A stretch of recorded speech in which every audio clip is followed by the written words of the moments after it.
ტურისტული სეზონის დადგომასთან ერთად ბათუმში ზღვისპირა ზოლის კეთილმოწყობისა და დასუფთავების საკითხი გააქტიურდა. Როგორც გაერკვა, სანაპირო ზოლი ქალაქის სხვადასხვა ნაწილში განსხვავებულად გამოიყურება. ტერიტორიებზე, რომლებიც ბათუმის ბულვარის ადმინისტრაციამ ელექტრონული ტენდერების მეშვეობით იჯარით გასცა, გაუზღუსებელ მონაკვეთებთან შედარებით გაცილებით უკეთ არის დაცული სანიტარული ნორმები.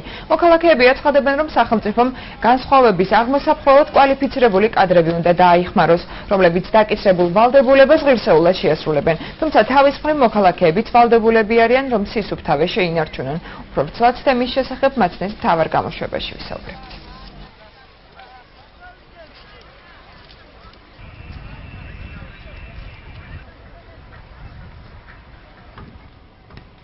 სახელმწიფო სექტორში პატარა ყურის აწევა არა იქენი ამხანაგური დათმობა.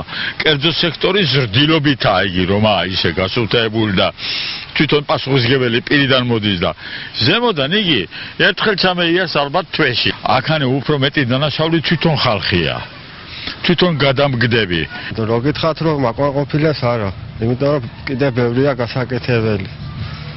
ეს ნარჩენები რომ არ იქნება, თავისთავად უფრო უკეთესი იქნება და სუფთა იქნება და დამსვენებელიც მაყოფილი იქნება. კერძო უფრო ისა დასუფთავებულია ვიდრე სახელმწიფო.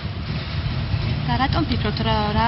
რატომ არ ვიცი, ალბათ ანუ კადრები ისეთი ასაყვანი, რომელიც დაასუფთავებს ან რაღაცა.